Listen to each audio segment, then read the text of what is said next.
अपनी खौफनाक वारदात को अंजाम दिया। पति के खाने में कीड़े मकोड़े मारने की दवा मिलाकर मौत की नींद सुला दिया। सर यही इतना कांड हो रहा है, कहीं लड़की मर्डर कर दे रही हैं। हाँ सर, हाँ सर वही मेरे साथ हो गया। तो पटना के मसौढ़ी में भी रिश्तों को शर्मसार करती एक और हत्या की कहानी सामने आ गई। मतलब मर्डर की प्लानिंग जब हम पहले सोचते थे तो लगता था कि कोई पेशेवर मुजरिम ने मर्डर की प्लानिंग की। ये नहीं सोचा जा सकता था कि हस्बैंड वाइफ की या वाइफ हस्बैंड की कर रही है। पर यहाँ एक और भी चीज़ मैं बोलना चाहूँगा जो हमारी सोसाइटी में है कि हमारा जो लॉ है सारी जगह पे वो लड़की को या वुमेन को फेवर करता है। पर मेरे ख्याल से ओवरऑल जो हम देख रहे हैं वो देख रहे हैं कि समाज में बिहेवियर को लेके काफ़ी चेंजेस आए हैं। जो हमारा 1-to-1 जो इंटरेक्शन है ना, वो इंटरेक्शन ख़त्म होता गया है। आज से कुछ 20 साल पहले एक मूवी आई थी मुन्ना भाई MBBS, जिसके अंदर जो हीरो है संजय दत्त है, वो बार बार जादू की झप्पी की बात करता है। Basically that's a 1-to-1 interaction जिसमें वो एम्ब्रेस करता है। और फेसबुक या इंस्टाग्राम पे वो इमोजी के थ्रू झप्पी नहीं है बट एक्चुअल झप्पी। हाँ, तो that's a stress buster. Bashir बदर ने अपने एक शेर में बहुत ज़माना पहले कहा था कि कुछ तो मजबूरियां रही होंगी, यूं ही कोई बेवफा नहीं होता। अब बात बेवफाई से आगे की निकल गई है, अब मर्डर पे पहुंच गई है। और सोनम रघुवंशी के केस ने तो बहुत ज़्यादा ये एक चर्चा का, डिस्कशन का विषय बना दिया है। आज हम इसी बात को लेकर डिस्कशन करने बैठे हैं डॉक्टर राकेश कुमार चड्ढा साहब, former professor and head of the Department of Psychiatry, Chief National Drug Dependence Center, All India Institute of Medical Sciences, New Delhi. Sir president elect भी हैं world association of social psychiatry के। He has 350 scientific publications to his credit, 14 books, 60 chapters and 275 scientific papers. Sir सबसे पहली बात, आपका बेहद शुक्रिया, आपने हमारे लिए वक्त निकाला, इतने अहम मुद्दे पर आप आए। डॉक्टर्स के पास अमूमन इतना समय नहीं होता, ख़ासकर उनका इन्वॉल्वमेंट लोगों की जान बचाने के लिए और उसको बेहतर करने के लिए वो दिन रात लगे रहते हैं। लेकिन क्योंकि ये एक इतना अहम इशू है, thank you very much for that sir. Thank you for the first time, thank you for inviting me for this very important social issue. पिछले कुछ महीनों से अगर हम कहें तो इस तरह की कई घटनाएं हुई हैं। वर्ल्ड लिटरेचर में इसको इंटीमेट पार्टनर होमिसाइड कहा गया है, जिसमें आप अपने पार्टनर का, इंटीमेट पार्टनर तो बेसिकली हमारे देश में तो पति पत्नी ही होते हैं जी, हैं? पर ऐसा नहीं है कि ये इस तरह की इंसिडेंट्स रिकॉग्नाइज नहीं हैं, इंटरनेशनली भी रिकॉग्नाइज्ड हैं। 12 साल पहले एक बहुत बड़ा रिव्यू किया गया था और उसमें देखा गया था कि लगभग 1/7 होमिसाइड्स जो होते हैं, मर्डर्स होते हैं, वो इंटीमेट पार्टनर्स के बीच में होते हैं। तो ये दुनिया में ये हाँ, इंटरनेशनल फिगर्स, इंडिया की स्पेसिफिक नहीं बल्कि दुनिया से रिलेटेड थी ये। हाँ, और ख़ास बात उसमें ये है कि ज़्यादातर केसेस में ये मर्डर्स जो हैं मेल पार्टनर फीमेल पार्टनर का करता है। लगभग 6 गुना केसेस में ये मेल फीमेल का, मतलब आदमी औरत का करता है। पर यहाँ जो हमारे पिछले कुछ महीनों में ये इंसिडेंट्स हुए हैं, ये तो काफ़ी सीरियस इशू है ये, और इसके बारे में इसको एक असेस करना कि इसके कारणों को देखना बहुत ज़रूरी है। बिल्कुल सर, मतलब औरत का एक रोल होता था कि फैमिली की क्रिएटर, फैमिली को बनाने वाली औरत होती थी। लेकिन हम एक बिल्कुल, मतलब इसको रोल रिवर्सल भी नहीं मैं बोलूँगा, ये तो हम एक अलग ही एक्सट्रीम में चले गए। मैरिज की इंस्टीट्यूशन काफ़ी ख़तरे में है और बहुत सारी मैरिजेज आजकल, मेरे पास एग्जैक्ट फिगर्स तो नहीं है, पर मैं ये कहूँगा 30 से 40% केसेस के अंदर मैरिजेस आजकल सक्सेसफुल नहीं हो रही हैं, जिसमें डाइवोर्स रेट्स या सेपरेशन रेट्स काफ़ी बढ़ रहे हैं। और वो एक इनडायरेक्ट इसका एक इन्फ्लुएंस है कि यहाँ पर उसमें जहाँ डाइवोर्स रेट और सेपरेशन हो रहा है वहाँ पर वायलेंस नहीं है, पर कई बार है कि वायलेंस होती है और वो फर्दर डाइवोर्स के अंदर ख़त्म होती है, उसमें डाइवोर्स की फॉर्म में ख़त्म होती है। पर यहाँ तो जो एक वायलेंस है, इट्स ए प्लान्ड वायलेंस, एक स्ट्रेटेजाइज्ड वायलेंस हो रही है जो पार्टनर के अगेंस्ट और मेल पार्टनर के अगेंस्ट हो रही है। काफ़ी सीरियस इशू है ये। आपके पास इस तरीके के रेगुलर केसेस आ रहे हैं या इसमें कुछ इंक्रीज हुआ है आपको लगता है पिछले कुछ सालों में, कि जो हस्बैंड एंड वाइफ में डिफरेंसेस या झगड़े या जिस तरीके का इवन वायलेंस से रिलेटेड, तो इसके बारे में मतलब आपको क्या लगता है कि ये कुछ इंक्रीज है पिछले कुछ सालों में? जी हाँ, डेफिनेटली। इसमें मैं ये कहूँगा कि जो मैरिटल डिस्कॉर्ड है, मैरिटल डिस्कॉर्ड और मैरिटल रिलेशनशिप जो हैं और एक्स्ट्रा मैरिटल रिलेशनशिप्स हैं, जो ये सब बहुत ही ज़्यादा बढ़े हैं पिछले कुछ सालों में। और एक समय था ऐसे 30 या 40 साल पहले, अगर एक यंग बच्चा, बच्चा मीन्स कि अगर कोई 15 से 20 साल या 25 साल का कोई आपके पास मरीज़ आता था, तो आप उससे कभी ये नहीं पूछते थे कि आपके कोई रिलेशनशिप हैं। या आजकल तो एक 15 साल 16 साल की उम्र पे भी एक रिलेशनशिप वाला अक्सर इशू बैकग्राउंड में होता है, और वो मेंटल हेल्थ इश्यूज़ को लेके आ रहा होता है ओके। या कि जिसमें कि बैकग्राउंड में रिलेशनशिप इश्यूज़ हैं कि जो अच्छा, फ्रेंड से अपोजिट सेक्स के फ्रेंड से, मतलब डेफिनेटली वो रिलेशनशिप इज़ नॉट। अगर मैं अपना समय, जिस समय हम लोग उस एज में थे 20-25 साल की एज में, तो हम सोच भी नहीं सकते थे कि रिलेशनशिप का मतलब हमेशा अपोजिट सेक्स के साथ ही रिलेशनशिप है। उस समय तो हम फ्रेंड्स को ही एक तरह से समझते थे। पर आजकल ये चीज़ बहुत ही कॉमन हो गई है, और अक्सर mental health issues, anxiety, depression, sleep disturbance, इन सब की बैकग्राउंड के अंदर अक्सर जो रिलेशनशिप डिस्कॉर्ड है वो बैकग्राउंड में होता है। और सेम वे जो मैरिड कपल्स आते हैं, मैरिड कपल्स में भी अक्सर ये बैकग्राउंड के अंदर प्रीवियस रिलेशनशिप या सस्पिशियसनेस या ये एक दूसरे के ऊपर शक होना, ये कोई अनकॉमन नहीं है। मैं ये कहूँगा कि एक वेस्टर्नाइजेशन का अफेक्ट है, वेस्टर्न मीडिया का अफेक्ट है। ये कोई भी मूवीज़ देखते हैं या हमारे सीरियल्स देखते हैं, एक्स्ट्रा मैरिटल रिलेशंस अक्सर दिखाए जाते हैं। जॉइंट फैमिली के अंदर भी जो है कि एक कॉन्फ्लिक्ट जो शुरू हो रहा है कि एक दूसरे के ऊपर शक, और एक्स्ट्रा मैरिटल रिलेशनशिप्स वहाँ भी ऐसे 20 साल पहले भी वो चीज़ें दिख रही थी, और violence, planned murders with in the family. मुझको लगता है कि डॉक्टर साहब एक बहुत छुपा हुआ बट क्लियर मैसेज पेरेंट्स और सोसाइटी को या स्कूल्स को भी दे रहे हैं कि अब कहीं ना कहीं फैमिली लाइफ, फैमिली वैल्यूज़ की एजुकेशन देना बहुत अहम और इम्पॉर्टेंट हो गया है।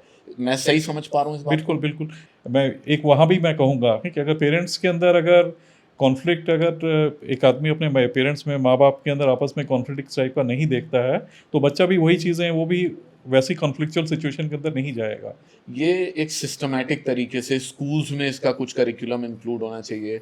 गवर्नमेंट को या मिनिस्ट्री को किसी लेवल पे इसको रियलाइज़ करना चाहिए कि हाँ, इसकी एक ज़रूरत है अब पेरेंट्स की ट्रेनिंग की या स्टूडेंट्स की ट्रेनिंग की इन सब्जेक्ट्स पर, बिकॉज अब ये it's a very serious matter, और जिस तरीके से बिहेवियरल चेंज हो रहा है इसका इफेक्ट आ रहा है सोसाइटी पर। तो इसमें एक्चुअली 2 या 3 चीज़ें इंपॉर्टेंट हैं। For example starting from the Facebook, और हमारे देश के अंदर एक बड़ा problem, internet has become very very cheap, और that has led to lot of instant messaging. आज से 30 साल पहले, 40 साल पहले अगर आपस में कुछ डिफरेंसेस होते थे तो आपके पास कूल डाउन करने के लिए बहुत समय होता था। आजकल वो कूल डाउन की जगह पे वो आदमी एकदम से इंस्टेंट मैसेज कर देता है अपने फैमिली में, पेरेंट्स में, या एक दूसरे को। आज से 30 साल पहले था कि एक आदमी लेटर लिखेगा, वो चिट्ठी जब तक 2 दिन 4 दिन में चिट्ठी पहुंचेगी, या इवन फ़ोन भी करेगा, he won't be able to talk more than 1-2 minute से 4 मिनट से ज़्यादा नहीं बात कर पाएगा।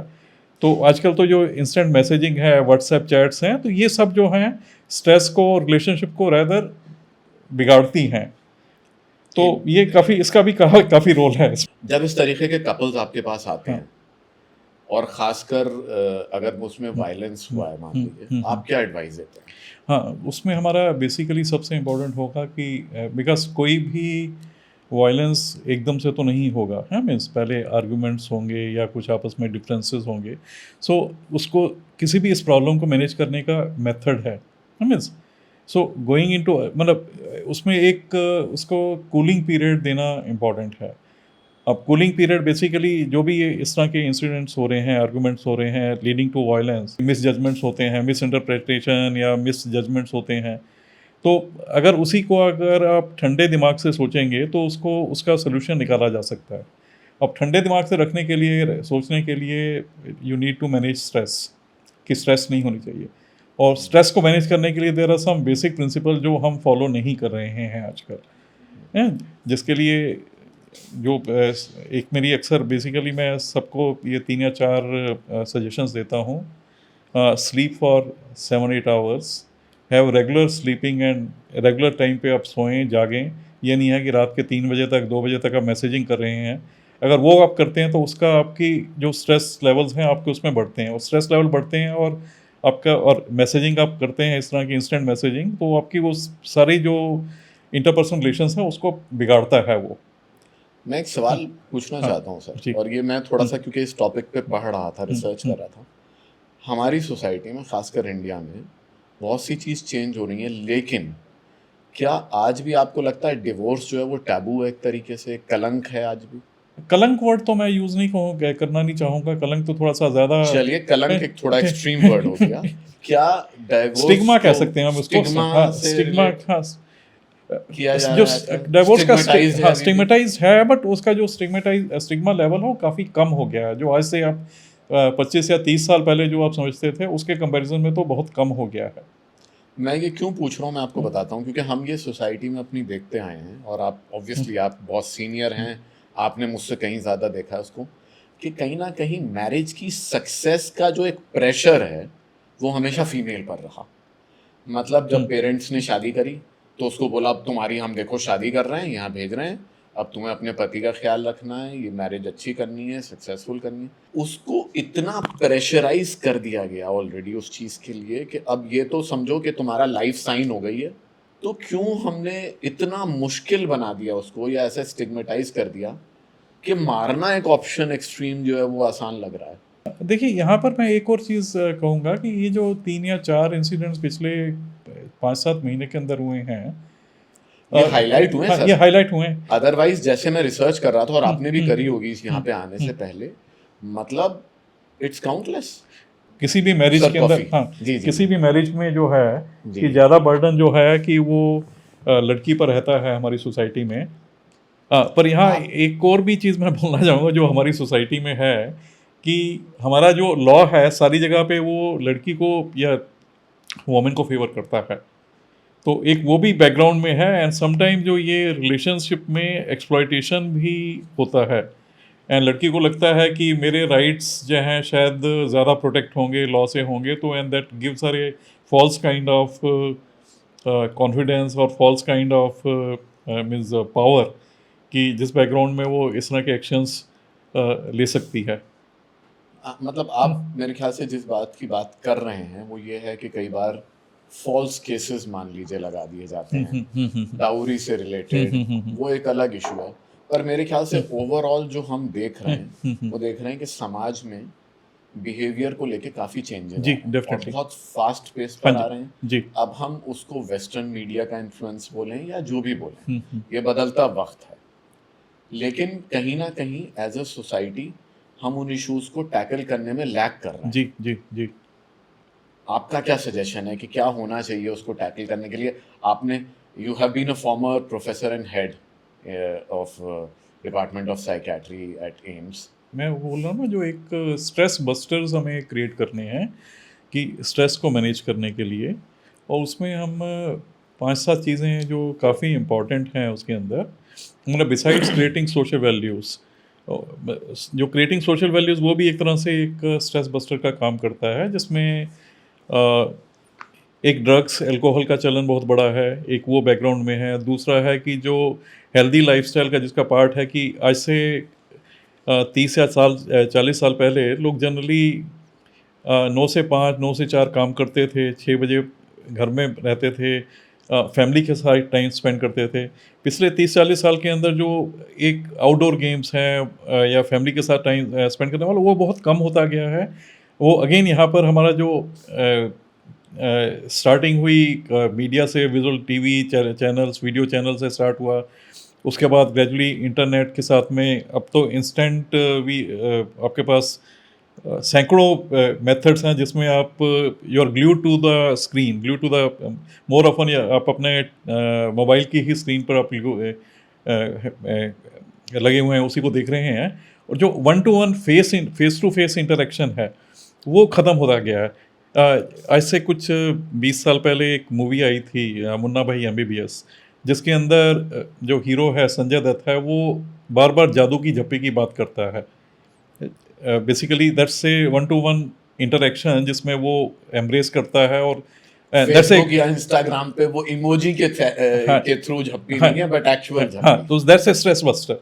जो हमारा वन टू वन जो इंटरेक्शन है ना, वो इंटरेक्शन खत्म होता गया है। आप उसकी जगह पे वर्चुअल इंटरेक्शन पे आ गए हैं, और वर्चुअल इंटरेक्शन ने स्ट्रेस को हर तरह से बढ़ा दिया है उसने। अब सोचने वाली बात यह है कि देखिए, एक तो हो गया वायलेंस, हाँ। एक हो गया डिफरेंसेस। हाँ जी। बट ये सोच कहाँ से आई आपको लगता है इतने एक्सट्रीम लेवल की, कि मर्डर की प्लानिंग? मतलब मर्डर की प्लानिंग जब हम पहले सोचते थे तो लगता था कि कोई पेशेवर मुजरिम ने मर्डर की प्लानिंग करी। ये नहीं सोचा जा सकता था कि हस्बैंड वाइफ की या वाइफ हस्बैंड की कर रही है।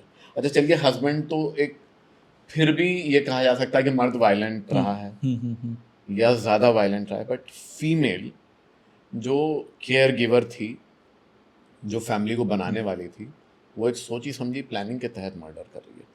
ये सोच कैसे और कहाँ से पनप रही है? जनरली जो इंटीमेट पार्टनर वायलेंस है, और इवन वैसे भी जो होमिसाइडल क्राइम्स हैं, वो बैकग्राउंड में अक्सर सोशियो इकोनॉमिक डेप्रीवेशन रहता है, डेप्रीवेशन रहता है। मतलब जो जहाँ भी डिप्राइव्ड फैमिली है, उन इंसिडेंट्स में ही इस तरह के इंसिडेंट्स होते हैं। जैसे कुछ केसेस में हमने देखा होगा कि मास सुसाइड किया, फैमिली में हैवी लोन डेट में था, तो उसने हस्बैंड ने बच्चों को भी अपना पॉइजन किया, खुद भी पॉइजन करके, या सबने हैंगिंग किया, सबने। तो इस तरह के इंसिडेंट वो डेप्रीवेशन के अंदर हो रहे हैं। तो इसके अंदर भी मुझे लगता है एक चाहत है, पैसे की चाहत है, डेप्रीवेशन है, आपको बराबर दिखाना या ऊंचा उठाना अपना, कि मतलब कि का। अगर आपको कहीं से फाइनेंशियल गेन, किसी मतलब जो कॉन्स्पिरेसी की बैकग्राउंड में कोई ना कोई और कोई फाइनेंशियल गेन है, जिस बैकग्राउंड के अंदर इस तरह का क्राइम हो रहा है। नो, इस क्राइम में वो लड़की अकेली नहीं है, अक्सर उसके साथ में एक्म्प्लिसेस हैं, और एक्म्प्लिसेस जो दूसरे केसेस में भी हैं। मतलब जो मेरठ का केस आपने बताया, तो एक तो उसमें एक्स्ट्रा मैरिटल रिलेशनशिप चल रहा है, और दूसरा उसके अंदर वो जो मनी गेम भी चल रहा है, कि they are trying to get hold of property और some other materials of the जिसको मर्डर किया जा रहा है, तो वो भी बैकग्राउंड के अंदर है। ये अभी सोनम रघुवंशी के केस पे हम वापस आते हैं, क्योंकि ये एक डिस्कशन का विषय है, सबको इंटरेस्ट है। पुलिस की इंफॉर्मेशन के अकॉर्डिंग 20 लाख रुपए दिए गए उन किलर्स को इस मर्डर को एग्जीक्यूट करने के लिए। अब यहाँ पैसे का भी सवाल नहीं है। राजा भी जिस लड़के का मर्डर हुआ, वो एक अच्छा बिजनेसमैन, एक डिसेंट लड़का देखने में। अब आप सोचिए कि मतलब 20 लाख रुपए देना, और वो लड़की अपनी लाइफ से भागना चाहती है, वो बिल्कुल अलग हो जाना चाहती है कि मैं एक नई लाइफ शुरू करूँगी। तो ये बड़ा ही एक्सट्रीम एक केस है। इसके बारे में आपको क्या लग रहा है कि ये क्या वजह रही है ऐसा हुआ? देखिए, इसके बारे में मैं ये कहूँगा, अभी तो ये जैसे एक इन्वेस्टिगेशन में है ये चीज़ कि 20 लाख वाला, तो देर मे बी कुछ ना कुछ और अंडर हिडन कोई है, कि जिसके अंदर वो कुछ और गेन्स एक्सपेक्ट कर रही है, जिसमें वो इतना अमाउंट इन्वेस्ट कर रही है कि she is gaining may be काफ़ी बड़ा उसको कुछ उसमें गेन और बैकग्राउंड में मिल रहा है, जिसकी बैकग्राउंड में वो इतना उसमें, मतलब this is kind of, I would say कि एक इन्वेस्टमेंट कर रही है वो 20 लाख का क्राइम के अंदर। तो कुछ ना कुछ तो है, बिकॉज जिस तरह की प्लानिंग उसने की है कि मतलब आपको लगता है प्रैक्टिकल हो गए हैं अब लाइफ में? हाँ। अब जो है वो अगर ये इन्वेस्टमेंट भी कर रहे हैं या इस तरीके के पैसे भी लगा रहे हैं, तो उनको बहुत बड़ा कोई गेन, कुछ ना मटेरियलिज्म इतना ज्यादा हो गया। हाँ जी आप ये कह रहे हैं? हाँ, कुछ ना कुछ बड़ा कुछ उसमें बैकग्राउंड में है। जिस तरह से उसकी प्लानिंग है कि टैक्सी में वो ट्रैवल करती है, अपना इंदौर से बनारस आती है और नाइट में, और साथ में बुर्का डाल के आ रही है, कुछ मतलब उस अपनी आइडेंटिटी को वो कंसील कर रही है। तो ये सारी जो इस लेवल की प्लानिंग है, ये एक जिसको हम क्रिमिनल माइंड भी कहते थे उसके अंदर, हमने जब फोरेंसिक मेडिसिन की या फोरेंसिक साइकेट्री की बात करते हैं तो उसमें हम क्रिमिनल माइंड वर्ड यूज़ करते हैं। तो ये क्रिमिनल माइंड तो ये बड़ा सोचा समझा क्रिमिनल माइंड चल रहा है इसके अंदर, कि जो लगभग 15 दिन 20 दिन से ऑपरेट कर रहा था। डिफरेंसेस होना नॉर्मल है, हाँ हाँ हाँ हो जाते हैं, फैमिली में भी जी। होते हैं। हम इजी एग्जिट क्यों नहीं देते? हम क्यों ऐसा नहीं कर देते कि एक तो एग्जिट भी इजी कर दें और एक रीमैरिज भी इजी कर दें? देखिए, जब हम सोसाइटी के बिहेवियर की बात कर रहे हैं, हम ये बात कर रहे हैं कि हाँ, लोगों को समझाने की ज़रूरत है, पेरेंट्स को भी इसमें इन चीज़ों में इन्वॉल्व होने की ज़रूरत है, तो क्यों नहीं हम फिर at on a larger level उस पूरे इशू को देखें और उसको एड्रेस करें?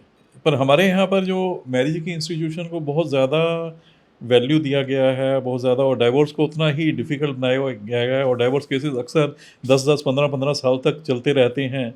एक वो है, दूसरा है कि हमने इसीलिए सोचा है कि हाँ, नेक्स्ट एपिसोड में एक लॉयर को भी बुलाएंगे हाँ हाँ हाँ कि भाई आपने ये लीगल सिस्टम को इतना मुश्किल क्यों बनाया हुआ है? जो डाइवोर्स की प्रोसेस है और जो विक्टिमाइजेशन ऑफ मेल पार्टनर उसमें इतना ज़्यादा है उसके अंदर, जिसका बेनिफिट कई बार लड़की या लड़की की फैमिली लेती है, और पूरे जो मेल पार्टनर है उसकी फैमिली को भी सारा, मतलब हमारा लॉ इतना ज़्यादा उसमें रिजिड है और स्ट्रिंजेंट है। आई थिंक उसमें अगर ये वाला प्रोसेस जो है कि अगर वो हो तो इजी हो सकता है। पर उसका एक दूसरा पहलू ये भी है कि हमारे यहाँ लीगल प्रोसेस ऐसा सारी ही लीगल प्रोसेस स्लो है। कोई भी सिंपल क्राइम होता है तो उसको मतलब रिजॉल्व होने में 10-10, 15-15, 20-20 साल लग जाते हैं। बेसिकली मेरे को लगता है कि कहीं ना कहीं लीगल सिस्टम को भी ना ही सिर्फ ये इशू एड्रेस होना चाहिए एक सोशल या साइकोलॉजिकल लेवल पे, बट इवन लीगल सिस्टम जी को जी इसको एक तरीके से एक्सेप्ट करना चाहिए कि सोसाइटी में इस तरीके का चेंज आ रहा है, हाँ जी। और उसको आसान बनाएं, ना कि अपनी सोच के अकॉर्डिंग हम वो चीज़ फोर्स करें जो हमको लगता है सही है। ठीक। एक जो हमारी सोसाइटी में पिछले कुछ सालों में मीन्स जो भी आप चाहते हैं आपको इंस्टेंट आपको चाहिए, इंस्टेंट आप ऑर्डर करते हैं, खाने का ऑर्डर करते हैं, और आपके पास अनलिमिटेड चॉइसेस हैं। अब रात के 2 बजे भी आप खाना मंगाना चाहते हैं, जो आज से 20 साल पहले पॉसिबल नहीं था। बैंक का जाना है, आपने कैश लेना है, कुछ मीन्स आप किसी भी ATM में जाएं, इंस्टेंट आपको पैसा मिल जाता है। तो सेम वे जो रिलेशनशिप्स के अंदर भी ये कुछ एक इंस्टेंट वाली चीज़ आ गई है कि पर्सन वांट्स कि मैं सॉल्यूशन मेरे को इंस्टेंट मिल जाए। अगर रिलेशनशिप आपस में, कोई भी रिलेशनशिप बनाने में और स्टेबलाइज होने में समय लगता है। ऐसा नहीं है कि आप दिनों में रिलेशनशिप बन जाएगा। आपने मैरिज हुई या आपका मीन्स फ्रेंडशिप बनी या कोई भी रिलेशनशिप बना, तो उसके अंदर it takes months, years to stabilise the relationship. कोई भी चीज़ें ये इंस्टेंट नहीं हो सकती हैं। आजकल की जो ये वर्क कल्चर हो गया है, जो इतना एक तरीके से प्रेशर हो गया है वर्क कल्चर का, एंड यूजुअली हस्बैंड वाइफ दोनों ही वर्क कर रहे हैं, उसका भी कहीं ना कहीं आपको लगता है कि प्रेशर है फैमिली उसका पर, बहुत प्रेशर है और एक फैमिली लाइफ पर जो उसको डिस्टर्ब कर जी रहा जी, है। उसका बहुत प्रेशर है। और एक उसमें एक और कहूँगा कि जो कुछ समय पहले कोविड पेंडेमिक हुआ, कोविड पेंडेमिक ने भी रिलेशनशिप्स को बहुत ख़राब किया है, हैं इनडायरेक्टली, कि जो कोविड पेंडेमिक ने, हाँ ये जी, तो लोग साथ में रह रहे थे, नहीं बिल्कुल जो एकदम जो वर्क फ्रॉम होम जो है ना, उसमें है कि आपको टाइम आउट नहीं मिल रहा है वो all the time, because if you are going out, आप घर से बाहर जाते हैं काम के लिए, घर से आप 8 घंटे के लिए बाहर रहते हैं, तो आप एक तरह से टाइम आउट दूसरे को वो एक फ्रीडम देते हैं अपना सेल्फ को ग्रोथ करने के लिए। तो वो जो फ्रीडम है, कॉन्स्टेंटली आप एक दूसरे के सिर पर बैठे हैं, मीन्स वो टाइम आउट नहीं मिल रहा है। तो उसने, और वो वर्क फ्रॉम होम कल्चर जो है वो साथ साथ चल ही रहा है। सर, हमने सोशल मीडिया की बात करी कि किस तरीके से सोशल मीडिया और मीडिया का इन्फ्लुएंस, आपको क्या लगता है कि कहीं ना कहीं अल्कोहल और ड्रग्स का जो यूज़ है वो भी पिछले कुछ सालों में बढ़ा है और उसका भी इफ़ेक्ट है इन सब चीज़ों पर?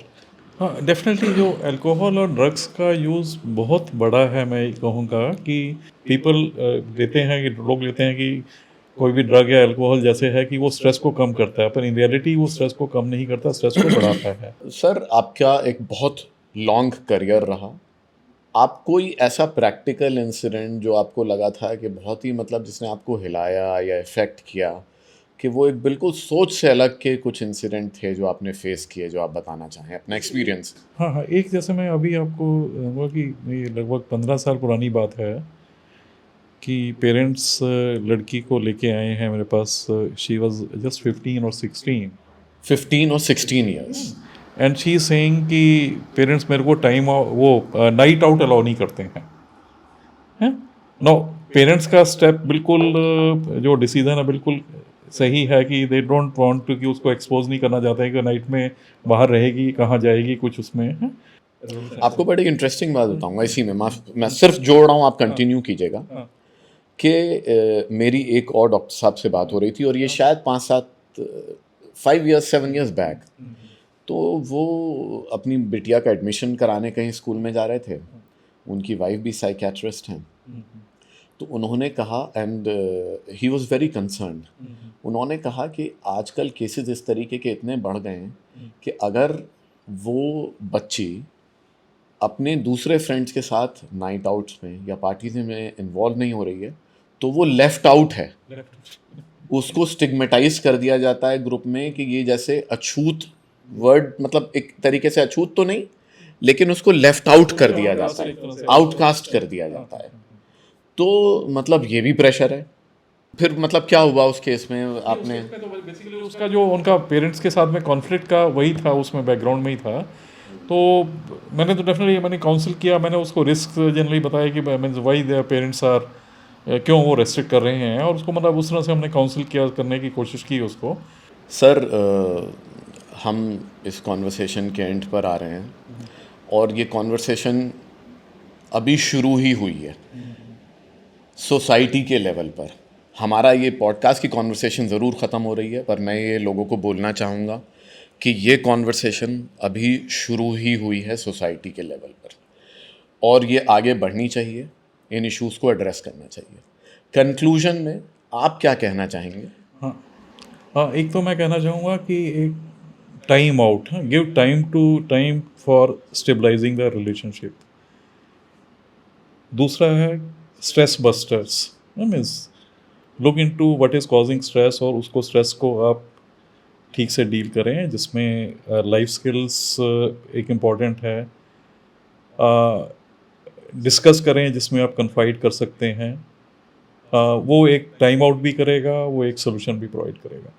मैं आज ही सर मॉर्निंग में जब आ रहा था तो चैट जीपीटी का जो लोग एक्सटेंसिव यूज कर रहे हैं चैट जीपीटी का, उनके माइंड पे इफेक्ट पड़ रहा था।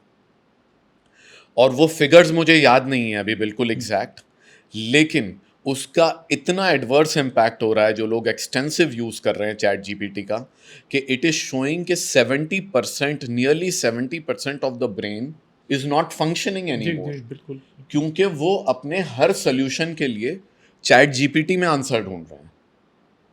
तो कहीं ना कहीं हम आज, ये एक बहुत अहम इशू है। सोनम का जो केस हुआ उसने हमको जगाया है कि भाई आप ध्यान दीजिए, सोसाइटी में चेंज आ रहा है, बदलाव आ रहा है। ये एक नॉक है और एक बहुत, ये समझिए अहम नॉक है कि हम किस तरीके से वर्क करें इन इश्यूज़ को एड्रेस करने के लिए राइट टाइम पे। जी बिल्कुल। अब जब हम इस डिस्कशन को डॉक्टर चड्ढा के साथ रैप अप कर रहे हैं तो 3 पॉइंटर्स इसमें बहुत अहम आए हैं। सबसे पहले, स्कूल में करिकुलम की ज़रूरत है कि जिसमें स्टूडेंट्स को या यंग जनरेशन को at an early age training की ज़रूरत है on life skills, on social values, इन प्रॉब्लम्स को डिस्कशन में लाने से related, in tolerance. Second main pointer आया है कि हम थोड़ा सोशल मीडिया पे कम डिपेंडेंट हों, इंस्टेंट कॉफ़ी हर जगह ना ढूंढें, इंस्टेंट ग्रैटिफिकेशन की तरफ ना जाएं। और जैसे मुन्ना भाई MBBS में संजय दत्त ने कहा था जादू की झप्पी, वो जादू की झप्पी फेसबुक या इंस्टाग्राम के ज़रिए ना हो बल्कि ख़ुद आपस में मिलकर हो। एंड थर्ड, जो बहुत ही अहम पॉइंट इस पूरे डिस्कशन का है, वो है हमारे लीगल प्रोसेसेस, उसमें डिलेज़ और उसकी वजह से जो कॉम्प्लिकेशंस क्रिएट हो रही हैं, जिसके ऊपर हम अगले पॉडकास्ट में ज़रूर डिस्कस करेंगे कि ये लीगल प्रोसेसेस में क्या प्रॉब्लम्स हैं। हम आगे भी कॉम्प्लेक्स इश्यूज़ को आपके लिए सिंप्लीफाई करते रहें, सिंपल बनाते रहें। आपके लिए अहम डिस्कशंस करते रहें। इसके लिए हमसे जुड़े रहें, शेयर और सब्सक्राइब करें और आगे भी अपने जानने वालों को द चौक से जोड़ें।